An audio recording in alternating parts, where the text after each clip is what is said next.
And so we are delighted to see all of you here this evening, and particularly pleased to welcome Dr. Monica Gant, who is the Chief Academic Officer in the Delaware Department of Education, and plays a key role in the work being done by the department in implementing House Bill 198, which was passed in the last legislative session and signed into law, I think it was June 17th.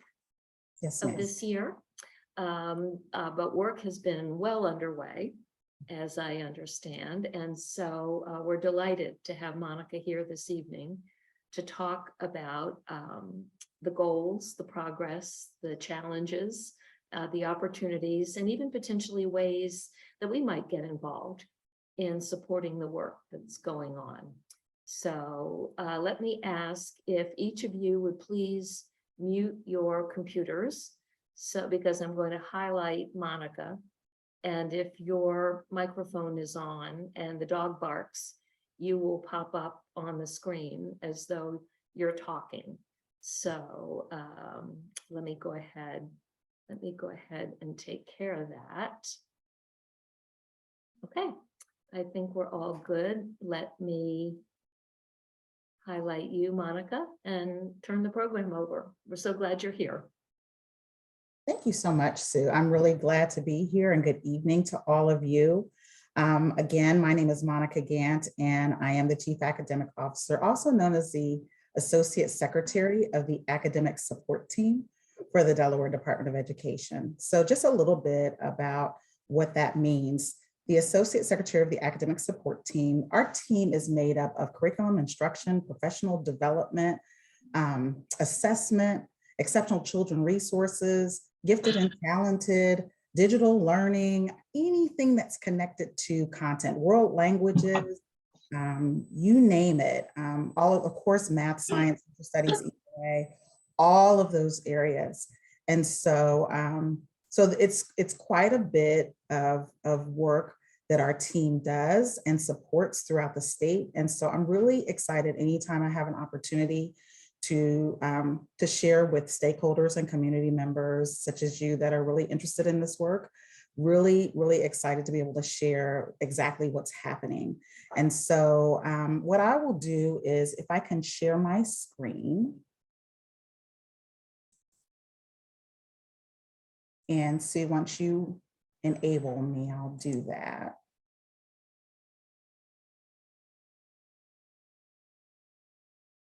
Should be good. Can you do that, Monica? Let me give it a try. In the meantime, I'm gonna put the legislation in the chat just so that everyone has it right there for them. Thank you so very much.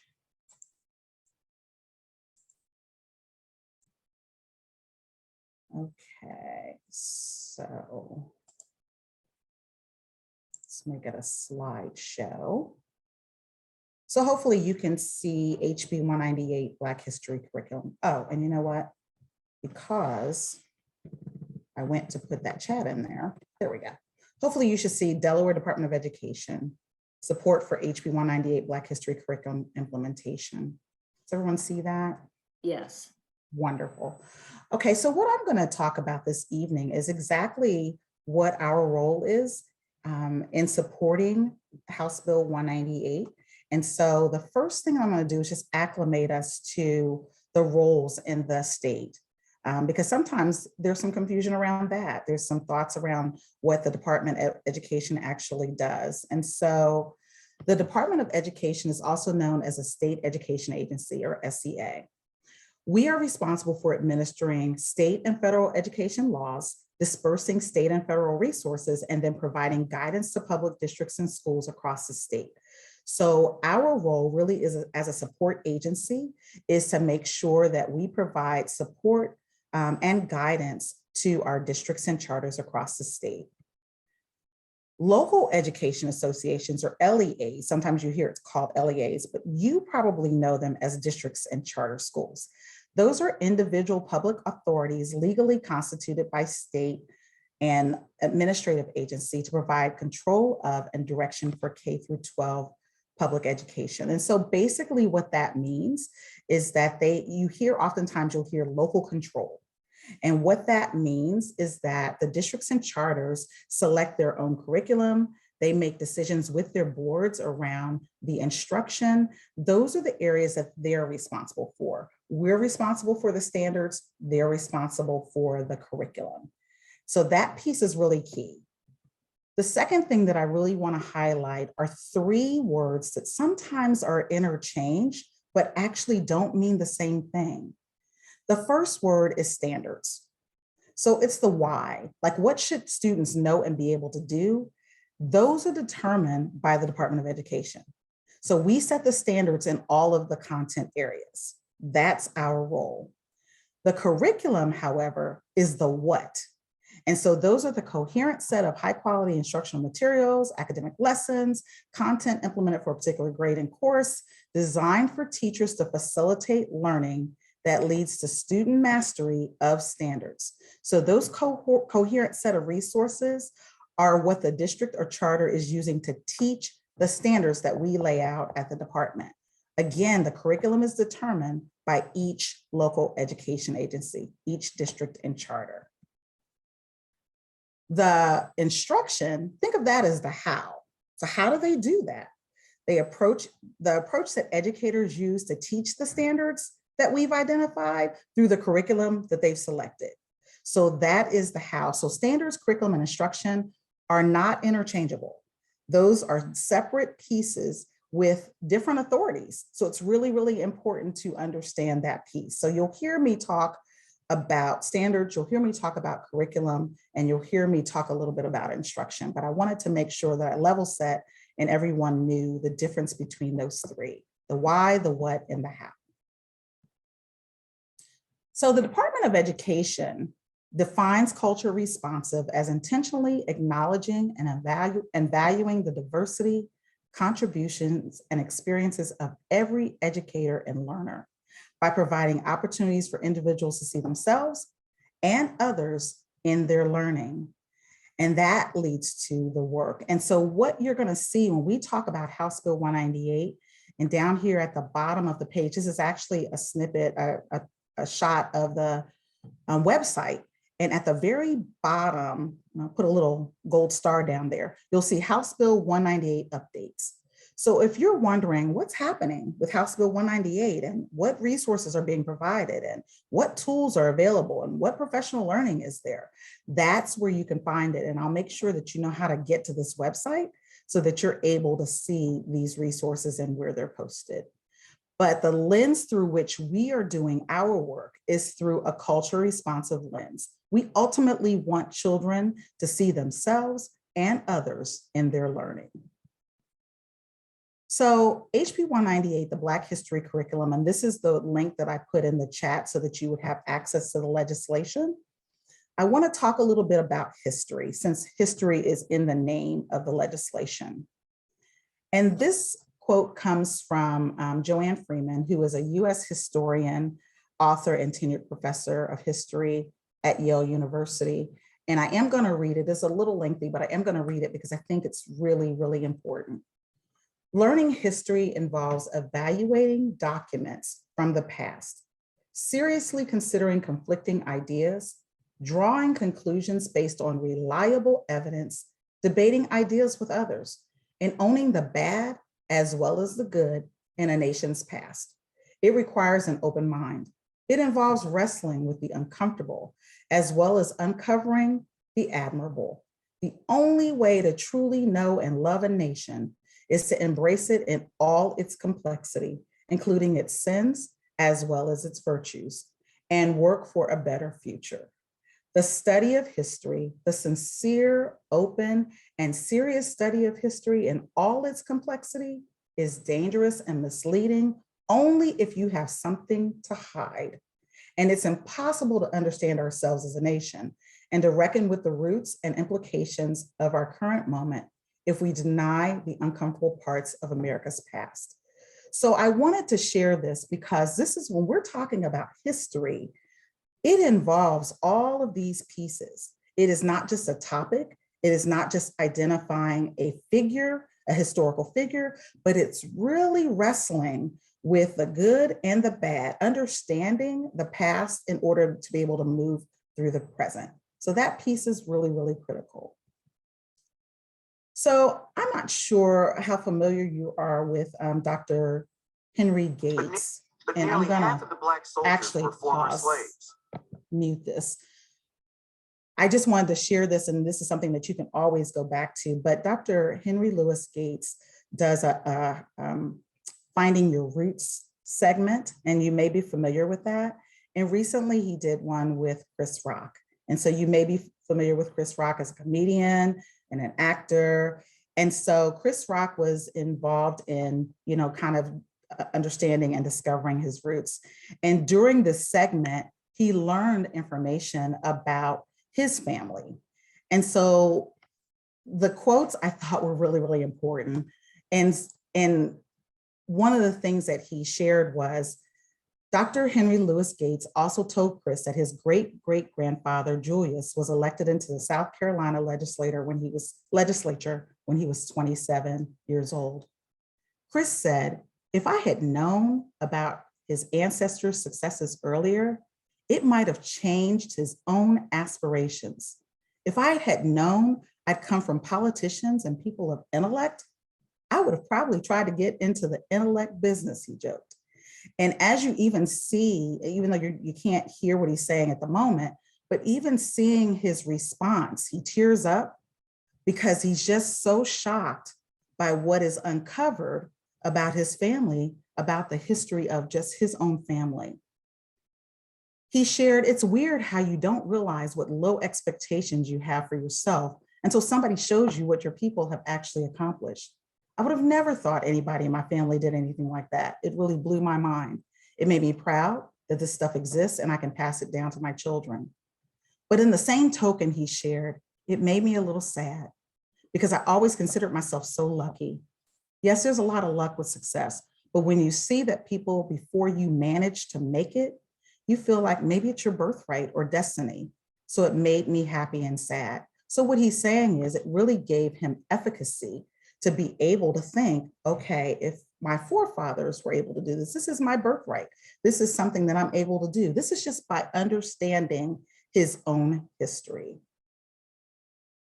So when we think about HB 198 and really unpacking it, what we did at the department is unpack that legislation. We call it SIFs, in two different SIFs.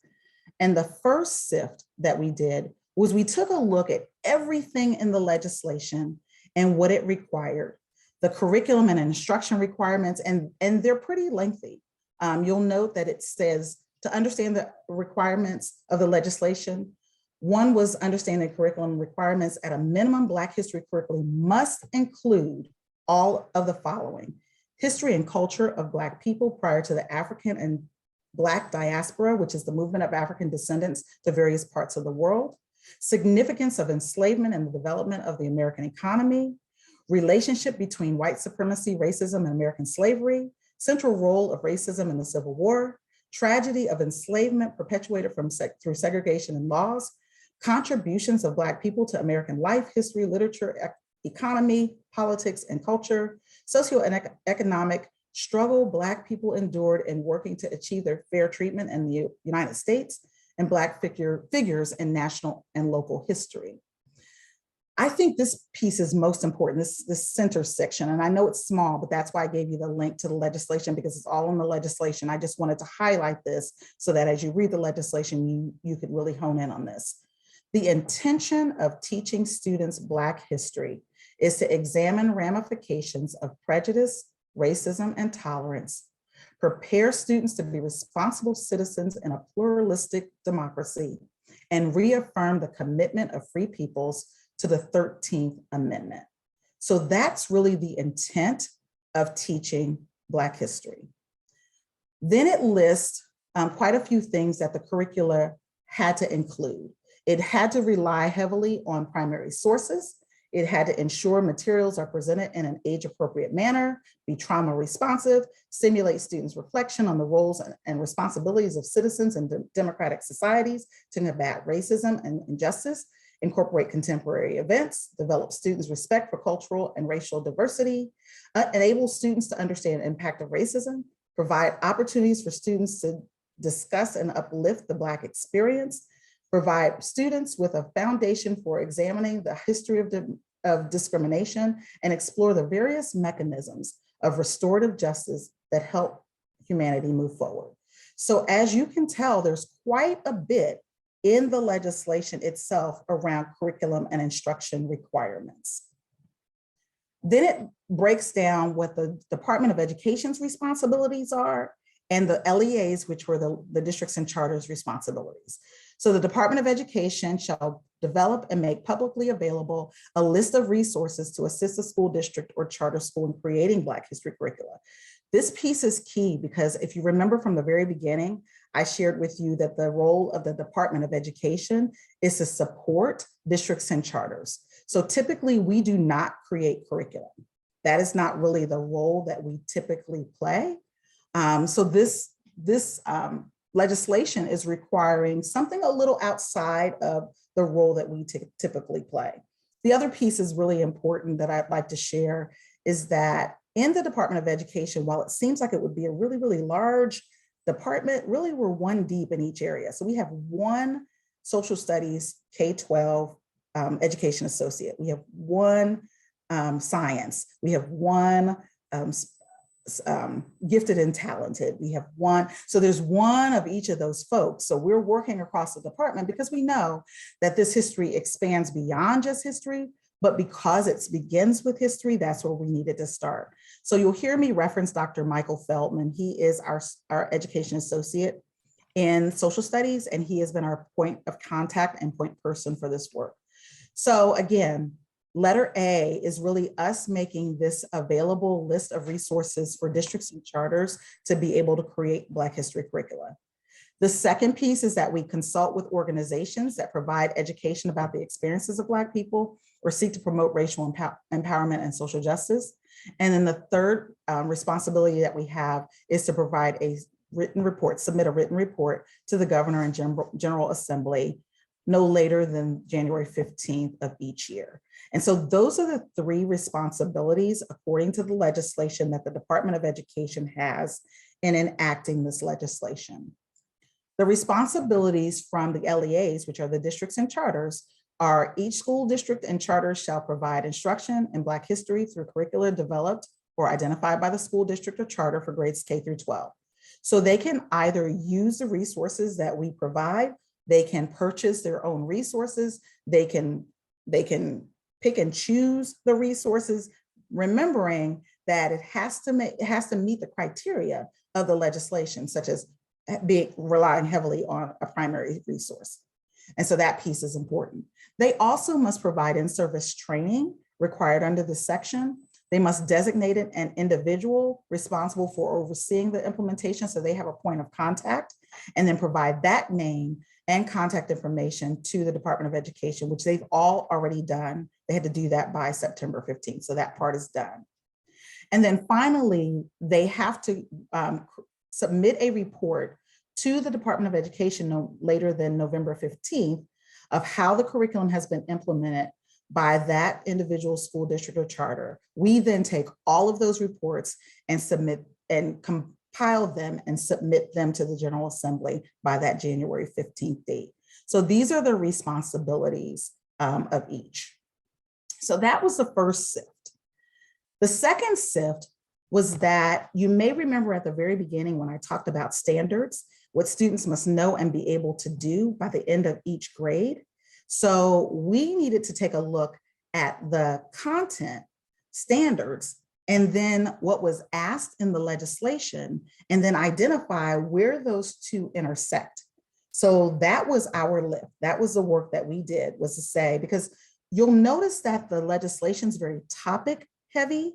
So it was really, really important that we connect that to the content, the standards, what's expected, what students must know, and how we teach through those topics to get to that content. So that was our second SIFT, which you'll see just a representation on this slide.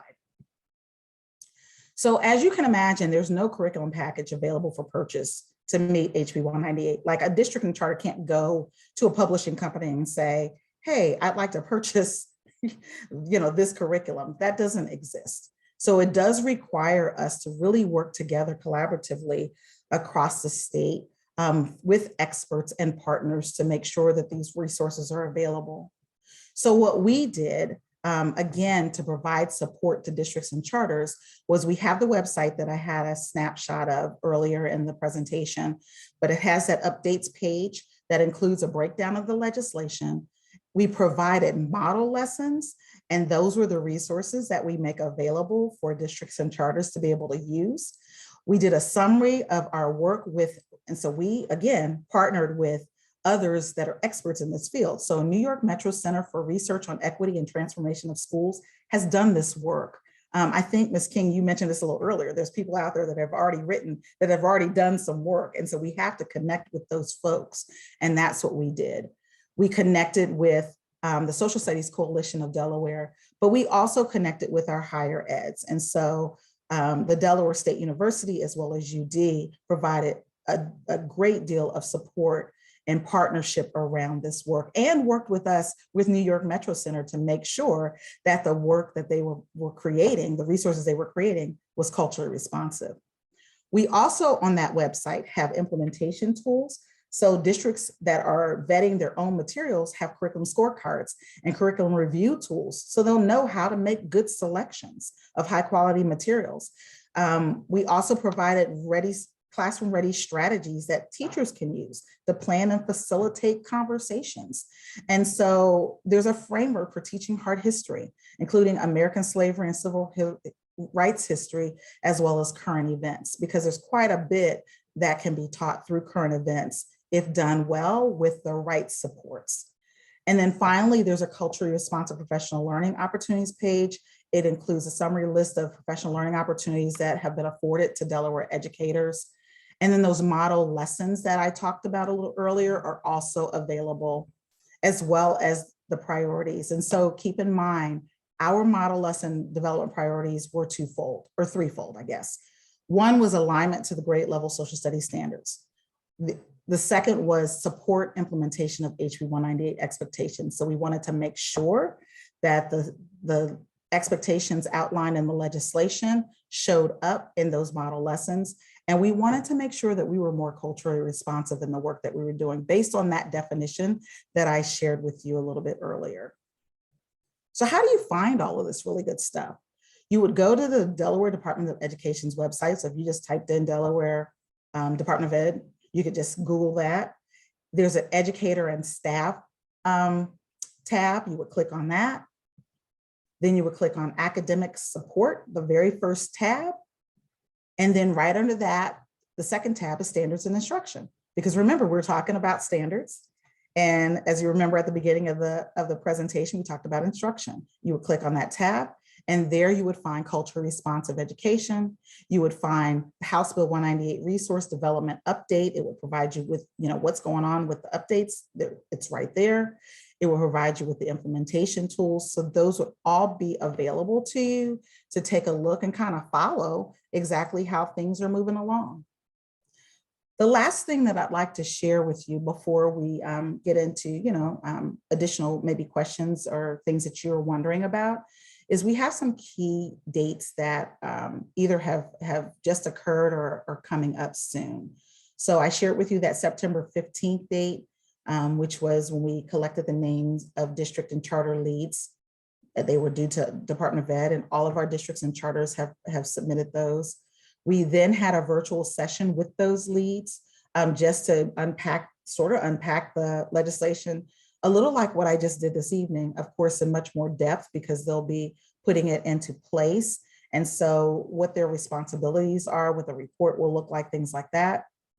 Next week, we have a statewide in-service day for Delaware educators. We've had that statewide in-service day, but over the last couple of years, we have redefined that and repurposed that to be an equity summit. So we begin with everyone attending a keynote across the state around equity, and then they break off into content-specific breakout sessions, or they can go to conferences that are aligned with equity. And so we have it all laid out for all of our educators across the state that they can participate in. We've also had a sharing session amongst our districts and charters. We did that back in May initially, and it it was really well received, and they asked for a second follow-up. And so we have our second session coming up October 19th. And then, as I shared earlier in the presentation, the year one implementation reports due November 15th to DOE. And then we will submit our report to the Governor General Assembly and Director of Division of Research. And so those are key House Bill 198 dates just to keep in mind. And so if you want to find out more, I'm available. I certainly will answer any questions that I can. But as I shared with you, Dr. Michael Feldman is my point person for this work. He had hoped to be here this evening, but he actually teaches a class on Thursday evening. So he was not able to come this evening, but is available with questions if you have those. And so just wanted to share that information. I will stop sharing my screen. And hopefully that gave you some information that you weren't aware of, that you didn't know. But I'm happy to have a discussion with you, answer questions as I can. But I really appreciate the opportunity. Anytime I can have conversations with folks about the work that we do, I'm really proud of all of our efforts. And so I'm always glad to be able to share that information. So I will turn it back over to Sue and open it up to all of you. Thank you so much, Dr. Gant. That was just an overwhelming amount of information. And I think it answers a lot of questions, and it probably raises a few more. Yeah. So let me suggest, if you would, if you have a question or a comment, if you go down to the reactions tab on your screen and click on the raise hand button, or if you don't want to take on that technological challenge, you can also raise your hand and we'll call on you. Interested to see what your thoughts and reactions and questions might be. Roger, you popped right to the top. Well, Sandy's going to yell at me because I always have questions. Yeah. How does this work in practice in terms of timing and through the year? So we have, you've given us a good outline of things that we need to instruct, things that we want on an age appropriate level for the children to learn. Is this taking place throughout the year? Is it focused in a 2 or 3 week session? What are you encouraging to do in terms of, repetition, of course, is the key to learning.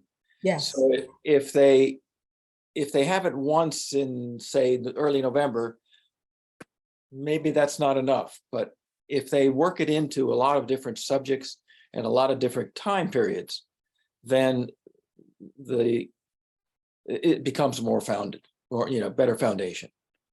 So you are spot on. This is not a one and done. This is not we do this for a day, we do this for a week, we do this in February. This is not that at all. This is integrated the way, so that's why I started with the culturally responsive approach, because it's really students have an opportunity to see themselves and others in their learning. And we started with history, again, because history is in the name of the bill, but our visual and performing arts team is already working on what does this look like in visual and performing arts. Our world languages group is already working on what does this look like in literature.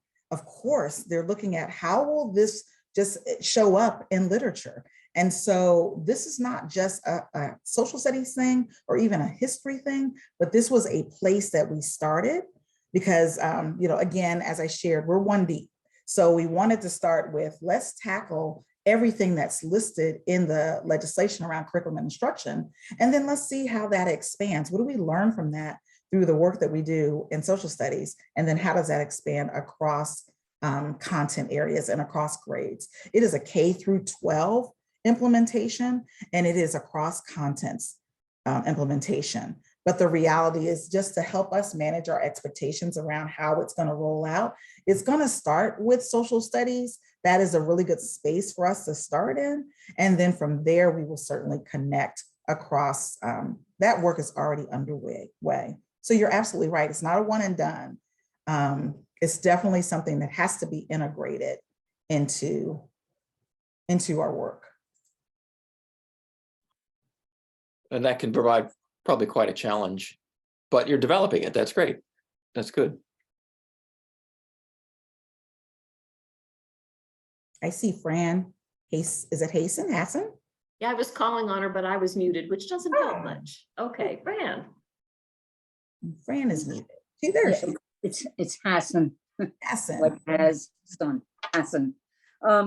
I'm wondering, of course, about detractors. Are people already getting wind of this and calling this critical race theory that's being taught in Delaware? Have you had to address that issue in this state? So, there's always detractors. I mean, there's always those that are trying to find some underlying meaning or message behind this. We have worked really hard to focus on, don't we want all students to be able to see themselves in their curriculum? Don't we want all of our students to see others in their curriculum and their experiences? And we did student listening sessions when we first started developing lessons. We had listening sessions with students, with educators, and with community members. And I have to be honest with you, the students were incredible. And they talked about what their learning experiences had been to that point and how they never felt like they saw themselves in the curriculum. And this was a diverse group of students. And they were from all across the state. And so that was really our impetus for starting this work and engaging in this work. And so anytime someone comes up with, what they think is the underlying meaning behind this, we always go back to, this is really about our students being able to be citizens in a global society. This is about our students being able to see themselves represented in our history, in education and curriculum. So to your question, of course, there are definitely always those detractors and naysayers. But it's both extremes. It's the people that wanted it yesterday, and I understand the sense of urgency. And so there's going to be those that don't feel like it's gone far enough. And so we're going to continue to listen to people and do our very best to do it justice. But then there's also going to be those that don't want to have any parts of it. And so what I say is we're listening to our children, and our children are telling us they want to be seen and heard. Wonderful. Thank you. Thank you. Roger still has his hand up, but I don't think he meant to. So we'll turn it over to Sandy. Well, one of the education classes that we had on one of these Thursday night classes was about Hockessin Colored School 107. And I learned that one of the bases for the Brown versus Education was actually right here in Delaware, a few blocks from where we live. And we had people present that, and I'm just hoping that the children in Delaware learn what a key story that is, a key event that happened right here in our state that has had an impact on so many people. And I hope there would be a way for that to be, highlighted in our Delaware curriculum, or at least encouraged. And so I hope that might come out. So Sandy, I will tell you, I am not in the weeds close enough to exactly what was developed to be able to tell you, yep, that's in there. Dr. Michael Feldman would know that. He would know that because he's been engaged in those model lessons. He would be able to tell you not only where it is, but what grade is being taught and what standard it meets. And he would be able to do all of that. And so, so we took a lot of care in looking for those stories in Delaware, because there are quite a few stories in Delaware that we needed to make sure that we raised. And that is connected. That is a huge part of the work that we did. And that was actually a part of the legislation. It asked us to do that, to have local context as well as national context. Wonderful. Lucy, I think Lucy has a question or a comment. Yes. You're muted, Lucy. Lucy, you're muted. Let me see if I can unmute.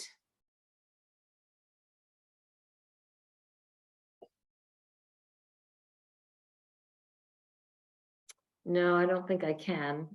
Lucy, can Okay. you hear Can me? you hear me? Ah, Yes. yes, there you All go. right, all right. Very good, very Uh, good. You know, the thing that concerns me most, I think, what happened to this? Oh, is the logistics and the geography of the locations of these schools. Now, I don't know about in the suburbs, and I don't know how integrated the classes are, but in the city, it's mostly Blacks.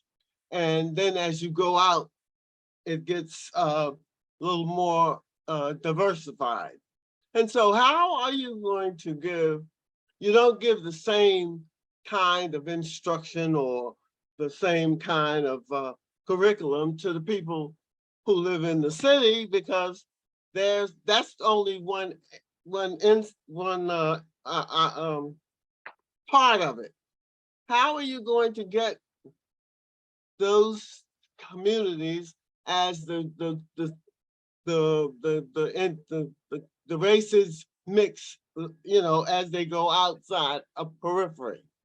I mean, I don't see unless you just start from kindergarten in all kindergartens and act like nobody in there knows nothing. That's my question. I've been curious about that. I see you started it already, and how has it worked? Wow, you have lots of really great questions in there, Ms. Lucy. And so the first thing that I would say is that the legislation is K through 12. So yes, it will be all kindergarten. So that's the first piece. The second piece is this is my own personal philosophy. I don't believe that children come in empty. I don't believe in the blank slate. Children come in with experiences prior to once they enter school, they have had some experiences with something, whether it's in church, whether it's in their community, whether it's with their family. And so I don't believe in the blank slate. I think that we take their experiences and provide them with the opportunity to be able to see themselves in their curriculum and make those connections. That's that's how education becomes alive for children. I've been in this for 35 years, and that is what I have seen that has worked and has made learning relevant for children. That piece is really, really critical. As far as the curriculum is concerned, you bring up the most important point around the local control. And this is why the local context is so important, because schools and districts know their community, they know what they need. Now, the legislation is really clear about what they must have in their curriculum. It is up to them to make sure that they meet that criteria, and understanding where their students are and what their students have and what their community has and what's available to them.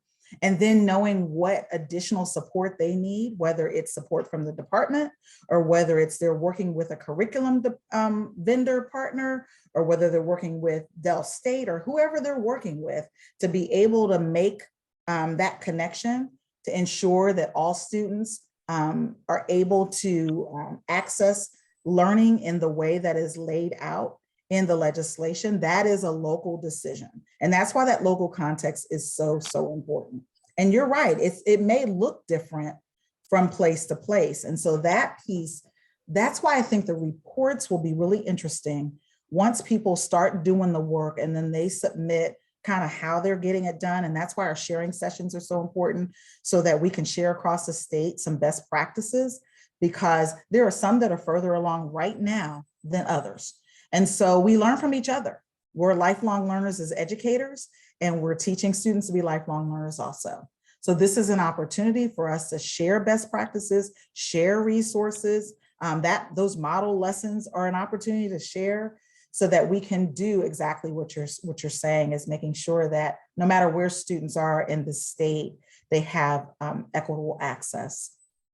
So but there is no guarantee that they'll have equitable access. Say it again. Down here, Is down there here in such a thing?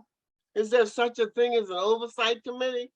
And if so, where do they come from? And so they have to submit, the districts and charters have to submit a report every year. And that's K through 12. And it's all of those pieces that I just shared with you in the presentation about how their curriculum addresses all of those things. And so that is submitted to the department, and we then submit that to the General Assembly and the governor's office. So the oversight really is baked in to the report and the legislation. And that happens every year. That's not a one and done. That is something that is ongoing each year. It's due November 15th to the department. It's due to the General Assembly and the governor January 15th of every year. Are you saying But, that, oh, are you can I saying that ask the a question? oversight department has already been in effect or is working on their reports? Or being involved? Say your question. Are one you more time. saying that, are you saying that now with this program, the oversight committee has been in effect?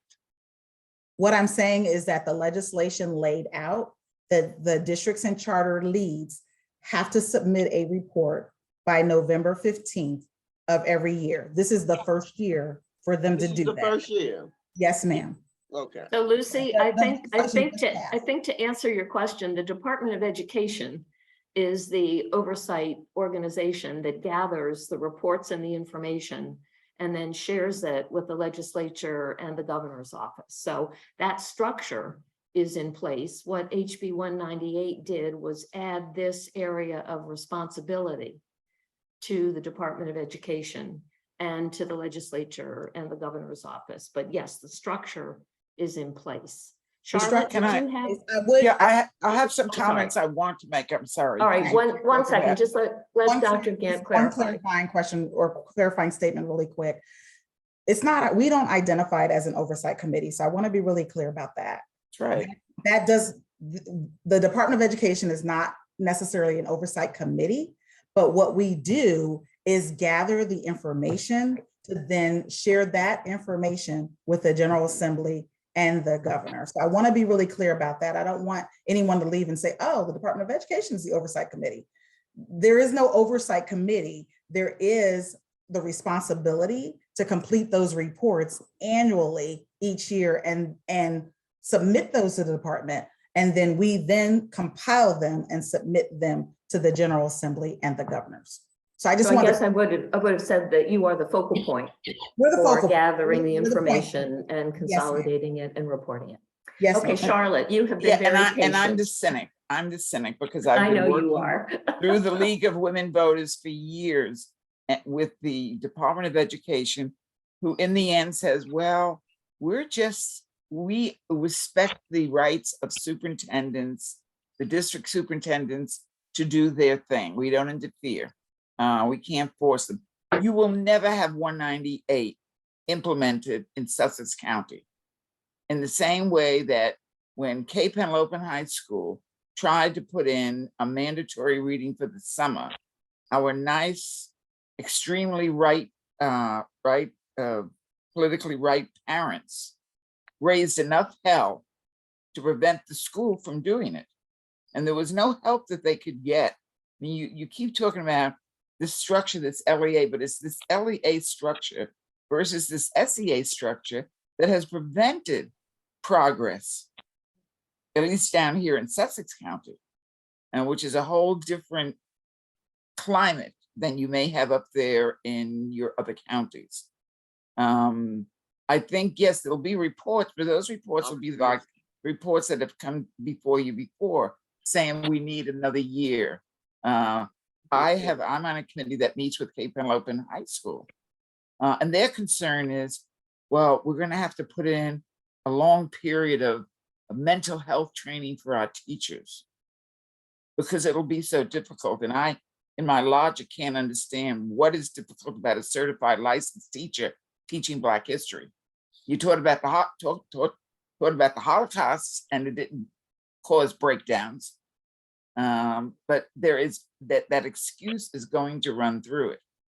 I also want to know from you, Doctor, there are so many committees forming And I thought they would be, some of them would be on here tonight also, to make sure that Sussex County, which is determined not to implement 198, implements it. But since there is no oversight committee, since there is no SEA that can mandate, which is interesting because when the feds give you money, they mandate. Mhm. And I come from Maryland. When they give those locals money, they mandate. They say, this is the law, you will follow it, or we will cut your budget in half. Of what Maryland did when they got resistance. They took the school systems away from the public districts and made them private entities. Mhm. Where they can then say to those private entities, if you want these $1 trillion, you will do what the state or agency does. And you don't have that authority. You've nicely said, all you do is sort of give them guidelines. But that relationship has been detrimental. The progress of education, criminal justice, and I could name several others, the correction system. Did you know in the correction system, the Secretary of Corrections says, oh, well, we can't interfere with the way the wardens run the prisons. Then why have a Department of Corrections? Mhm. And the same thing happens in education. I'm sorry, but that's my observation after 25 years of looking at a system that's paralyzed with this structure. So I hear what you're saying, and I appreciate exactly what you're saying. What I will say to your statement about federal funding and the way in which that runs, if you remember at the beginning of the presentation when I talked about SEAs and their role, federal funding, things that are federally funded have guidelines from the federal government, and that does give us authority to mandate when there's federal funding connected. This does not have federal funded connect. This legislation I know. not have federal funding connected. It's even worse. This is not that. So those are two different things. What I will say though is that in the work, and I've only been in the state for 4 years. This is going on my 5th year, but the time that I've been here, we have had really good relationships with districts and charters where we work really, really hard to make sure that regulations are in place and that they are followed. And our districts and charters, we meet with them, our curriculum directors, we meet with them every month. And we talk through exactly how we're going to make sure that the legislation is implemented. As a matter of fact, these sharing sessions were actually the idea of the districts and charters, and we are partnering with them. So while there are those that have no, and ironically, out of Sussex County. And so while we know that there is a push out there not to implement, within your schools, they're trying to do the right thing. That's what I see. I see those that are saying, give us some support around how we can implement and implement well, because we believe that all of our students ought to be able to see themselves and others in their curriculum. So give us ideas. How do we go about doing that? All of our districts and charters were represented in that first sharing session. We anticipate the same thing's going to happen in this one because they're trying to do the right thing. So I understand completely, Ms. King, exactly what you're saying. But the example that you gave around at Maryland and the federal funding, that is completely different than this. Yeah, no, I know. And I'm sorry there isn't federal intervention, because then I know that they would push, you want our dollars. This is what you'll do for our federal dollars. Right. And I know you don't have that to hold over them, but I'm just concerned that so much power is given to an LEA when I have an SEA that I want to protect 198. Absolutely. I understand. I completely understand. And I think what that says is that some districts and charters will move ahead quickly and well. Others will lag, others will stonewall. And we will see that in the reporting. And one would only hope that with visibility to what's happening or what's not happening, and with some support across LEAs or with the encouragement of the Department of Education, it's not all going to proceed at the same pace. The important thing is that it's going to begin. It'll move forward quickly, hopefully, in some areas. And then organizations like yours, Charlotte, the that your Southern Delaware Alliance for Racial Justice, you keep bringing to people's attention what's happening and providing information and opportunity for collaborative action. Because if we don't talk about it, nobody knows about it, nobody does anything about it, and then the vocal, often strident minority carries the day because the conversation isn't taking place. And so I think Right. one of the things that this will do is ensure that more conversation takes place. And I think that's a big step forward and a big contribution. And I think your organization has played a major role and has a major role to play in that in Sussex County. And I thank you for that. That work, you've been doing it for Absolutely. a long time. Just as the 7 years, founder of just that. 7 years. Yep. Absolutely. Other questions or comments? Fran, again, you're muted. I have two things I wanted to ask, and one, what was the name of the alliance, Charlotte, that you are involved with? Southern Delaware Alliance for Racial Justice. Okay, because our church is trying to get together a kind of a racial reconciliation, but we don't want to use the word race because it'll immediately divide the church. So Which church is that? it's a St. Martha's in Bethany Beach. Oh, okay, So we're calling it Becoming Beloved Community, right, incorporating everyone, not just, right. you know. That's good. And But, Charlotte's organization has a wonderful website. So Okay. I I'll recommend check that it you out. go to the website. Yep, lots of Okay. resources. Okay, and the other question that I have is, you gather data, but do you have a designated contact person in every school? And how is this person designated? You know, what's the title of this contact person, if there is such a person in each school? So it's every district has a designated person as identified in the legislation. In some districts, it's their curriculum director.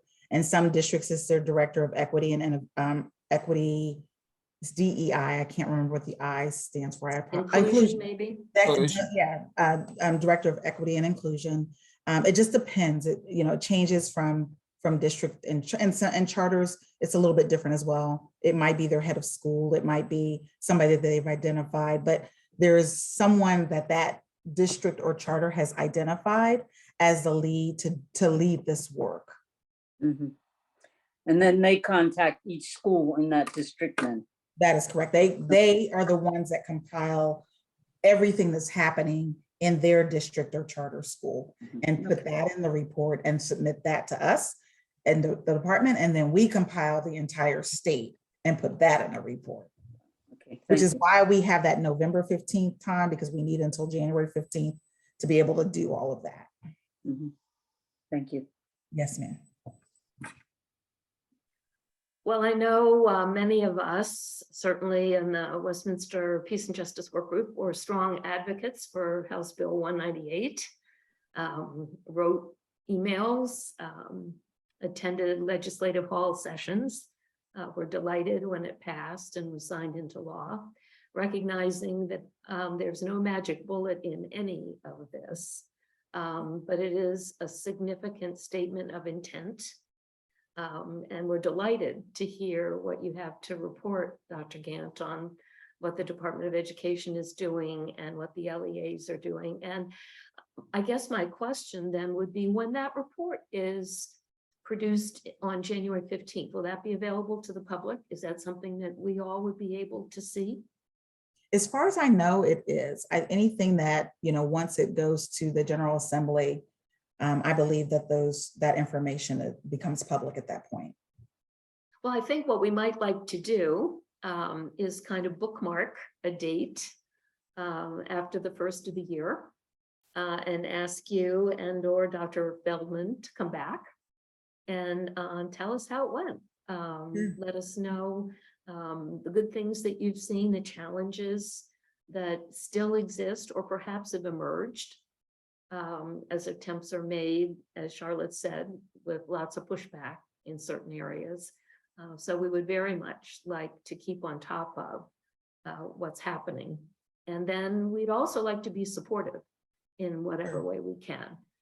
Just today, we sent a letter to the 3 school districts in Newcastle County that are involved in the Wilmington Learning Collaborative in the city of Wilmington, urging their affirmative vote at their school board meetings next week to begin implementing the Wilmington Learning Collaborative. So we are happy to be advocates. We're happy to be pests.